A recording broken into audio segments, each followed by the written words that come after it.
Kira-kira 2 hari yang lalu, konten kreator bernama Nico Kado Avocado tiba-tiba banyak banget diomongin sama orang-orang. Tahu dari mana bang? Tiba-tiba diomongin sama banyak orang. Itu udah dibuatin konten sama Moist Critical sama Bang Eno. Tapi nggak sedikit ada di antara lu semua juga yang pengen gua ngebahas video ini. Terus gue bales, ya nanti pasti dibahas kok sama Bang Eno, soalnya kan itu dunia internasional ya, dan bukan ranah gua, dia yang lebih ngerti. Dan karena emang gue nggak nonton gitu video yang ngapain ya nggak sih. Gue termasuk orang yang kalau misal makan ya udah makan aja, nggak harus ngeliatin orang-orang mukbang. Sekalinya gue butuh tontonan buat bikin nambah nafsu makan gue, ya gue tinggal nonton anime yang masak-masak, itu makanannya lebih enak menurut gue buat dilihat. Cuman ya ada beberapa hal yang menurut gue penting deh dan seru banget buat kita bahas bareng-bareng. Dan semoga dengan adanya pembahasan ini ya bisa jadi bahasan tongkrongan juga buat lu semua. Meskipun orang-orang di sekitaran kagak ngerti siapa itu Nico Kado Avocado. Jadi by the way, selamat datang di Ngopi, ngobrolin persoalan Indonesia dan juga internasional. Dan pada kesempatan kayak ini kita bakal ngobrolin soal konten kreator yang tadi gua kasih tahu, Mas Peri namanya. Atau lu semua pasti tahu dengan sebutan Nico Kado Avocado. Dia rame banget, dia omongin sama banyak orang dulu ya, bukan cuma sekarang, karena dia ada salah satu konten kreator mukbang. Buat lu semua yang gak tahu mukbang itu apa, jadi mukbang itu kayak sebuah konten YouTube di mana lu ngeliatin orang-orang makan dengan ASMR, terus dengan suara-suara orang ngunyah gitu. Gue termasuk orang yang gak bisa nonton mukbang, serius. Kayak apa ya, manner di keluarga gue tuh tidak memperbolehkan gue untuk makan dengan suara. Terus tiba-tiba di YouTube banyak konten-konten kayak gitu kan, gue langsung shock gitu. Cuman nggak apa-apa, mungkin ada beberapa orang juga yang suka, dan banyak juga konten kreator Indonesia yang buat konten-konten mukbang.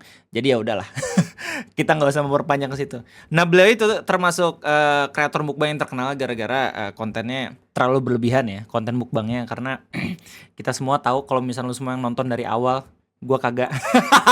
Tapi gue ngeliat transformasinya dari yang awalnya beberapa tahun yang lalu dia kurus, jago main biola.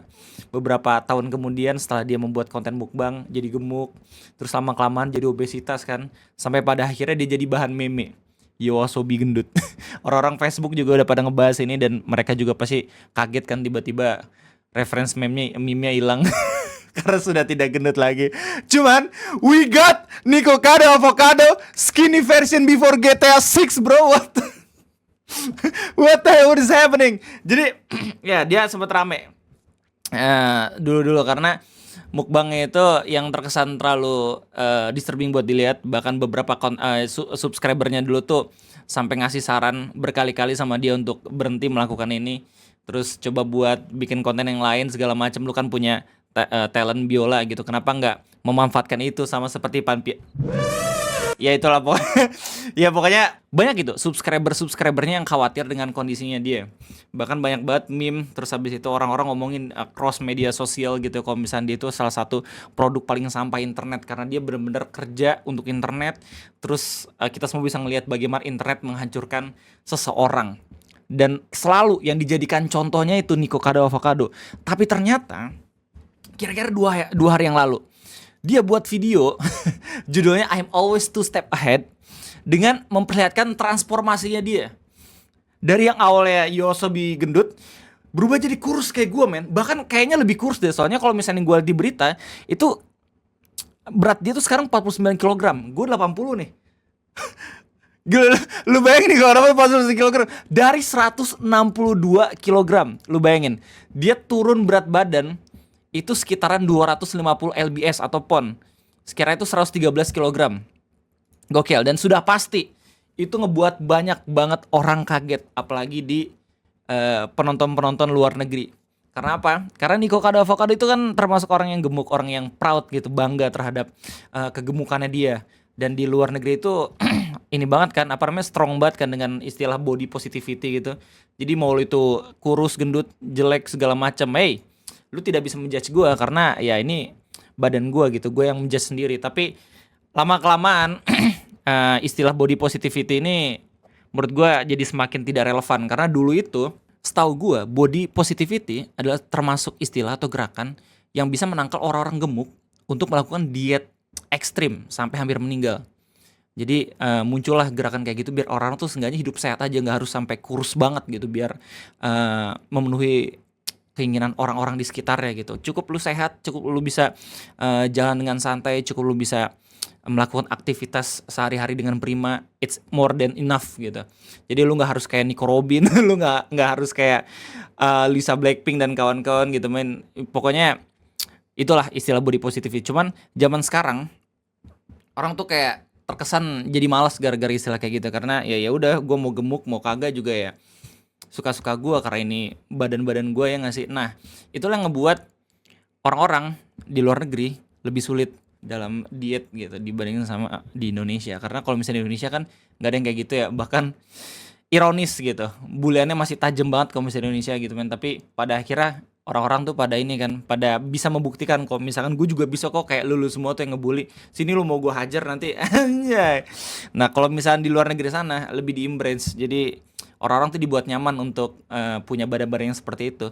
Nah perubahan dari Nico Kado Avocado pasti bakal nge-shock banyak orang. Karena apa? Karena dia termasuk orang yang apa ya, jadi baseline standar gitu lah. Oh dia gemuk nih, berarti gue gak masalah kalau misalnya gemuk gue masih segini, tiba-tiba jadi kurus. Lu bayangin orang-orang yang gemuk yang ngeliatin Nico Kado kayak damn why, how. Nah kalau misalnya lihat di beberapa berita, bahkan kreator-kreator luar gitu ya, banyak yang bilang kalau misalnya dia tuh bisa kurus cuma dalam waktu 7 bulan. Padahal kalau misalnya yang lu lihat di video asliannya, dia bisa kurus tuh kiranya tuh 2 tahun, kurang lebih 2 tahun. Nah ada kekeliruan lagi nih yang gue lihat nih. Jadi orang-orang tuh ngira dia itu kurus selama 7 bulan karena ngelihat dari channel pertamanya yang dia upload terakhir itu 7 bulan. Padahal Nico Kado tuh punya 3 channel. Channel kedua kalau nggak salah tuh dia baru upload 3 bulan yang lalu, dan channel ketiga dia baru upload 7 hari yang lalu. Lu bayangin, buat orang-orang yang ngelihat channel Nico Kado Avocado 7 hari yang lalu di channel ketiga, itu pasti lebih shock. Karena mereka ngira itu gak cuma 7 bulan yang lalu, anjir 7 hari yang lalu coy. 7 hari yang lalu dia gemuk, tiba-tiba jadi kurus. Enggak, padahal informasi yang sebenarnya 2 tahun yang lalu. But still ya gue lebih mendalami nih, gue bakal coba buat mendalami, dan ternyata gue mendapatkan informasi yang lebih shock nih. Dan yang lebih kerennya lagi adalah ketika gue mendalami permasalahan yang di Twitter, ternyata beberapa tahun, kira-kira 2022, 2023 kebanyakan, banyak banget orang-orang, gak sedikit orang-orang yang memprediksi hal ini bakal terjadi. Nah ada salah satu akun Twitter namanya Mike273568894 yang dibuat caption kira-kira tahun 2023 dengan menyebut, I'm calling it now. He is nearing the end of his social experiment. This was all just an internet act, and he is actually a health expert. He knew exactly when was the breaking point, and he knew exactly how to drop weight fast. It's all gonna be one big documentary. Dan ternyata di tahun 2024, setahun kemudian, kita melihat bagaimana prediksi Om Mike beneran terjadi. By the way, dia buat caption ini karena ada salah satu fans page di Twitter namanya Everything Out of Context, di mana fans page ini nge-share meme kayak gini gambarnya. How much I weigh now, pizza mukbang. Terus habis itu ada gambar selanjutnya, you did it, you crazy son of a bitch, you did it. Jadi sebenarnya banyak banget orang-orang, gak sedikit orang-orang yang ngelihat diet rahasianya Nico Kado Avocado. Cuman kan ini kayak istilahnya kayak masih konspirasi gitu ya. Soalnya waktu di tahun 2023 Nico Kado Avocado ini terus menerus buat meme. Iya sih, buat meme juga, buat video. Tapi gak ada yang tahu ternyata kalau misalkan 2 tahun yang dia upload itu ternyata tapping, apa istilahnya pre-recording lah. Jadi dia udah buat video banyak gitu, terus tiba-tiba di schedule, dirilisnya pelan-pelan. Nah, yang dilakuin Nico Kado Avocado ini bukan sebulan, bukan 2 bulan, tapi 2 tahun. Yang mana itu bener-bener ngebuat orang-orang kaget. Cuman gini, sebenarnya masih jadi pertanyaan nih, dia berapa lama dia bener-bener bisa diet. Cuman menurut gue itu nggak harus diomongin sih, karena buat apa ya nggak sih? Orang-orang yang memprediksi Nico Kado Avocado dari dulu dia udah kurus juga, kayaknya mereka nggak peduli. Cuman jejak digitalnya mereka itu loh yang akhirnya menjadi sebuah sejarah kalau misalkan prediksinya bener. Ini yang ngeprediksin Nico Kado kurus ini udah kayak ini aja, udah kayak teoris One Piece. Bung Rokusiki dan kawan-kawannya. Oh ini ternyata nih Imu Sama berasal dari Indonesia nih. One Piece ini ternyata, nah gila, Itulah serunya kalau misalnya spekulatif, tapi ya balik lagi ke spekulatif yang sehat-sehat aja, jangan sampai merugikan orang. Nah, pendapat lu gimana Bang Ray soal perubahan dari Nico ke avocado dari yang gendut ke yang kurus? Bagus sih, buat motivasi bagus. Apalagi orang-orang luar gitu kan yang sampai sekarang masih nyaman sama mudahnya akses ke segala macam fasilitas gitu. Tiba-tiba dia nggak sadar jadi gendut aja.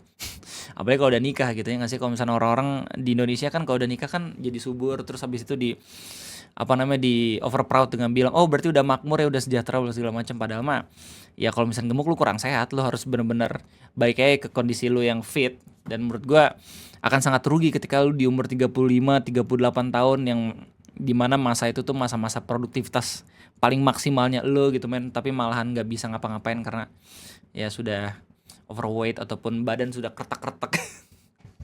Gue selalu melihat kalau misalkan gue pengen kurus gitu, gue selalu melihat orang-orang yang umurnya di atas gua tapi dia punya badan yang masih sehat, badan yang masih bugar, kayak misalkan Om Deddy. Om Deddy tuh umur 40 tahun coy, tapi badannya tuh builder banget.